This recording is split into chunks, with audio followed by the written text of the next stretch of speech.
You ask Tiger to solve. This deals with linear equations with one unknown. The final result is x equals 17/12/7. Let's solve it step by step. Simplify the expression. Group all constants on the right side of the equation. Add 65 to both sides. Group like terms. Simplify the arithmetic.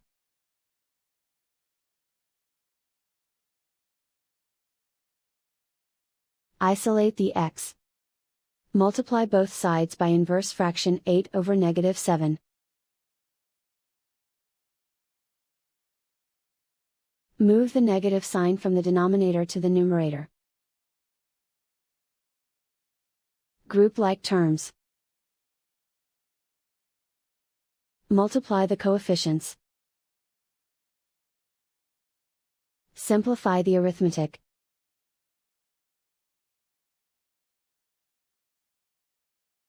Move the negative sign from the denominator to the numerator. Multiply the fractions. Simplify the arithmetic. And so the final result is x equals 17/12/7.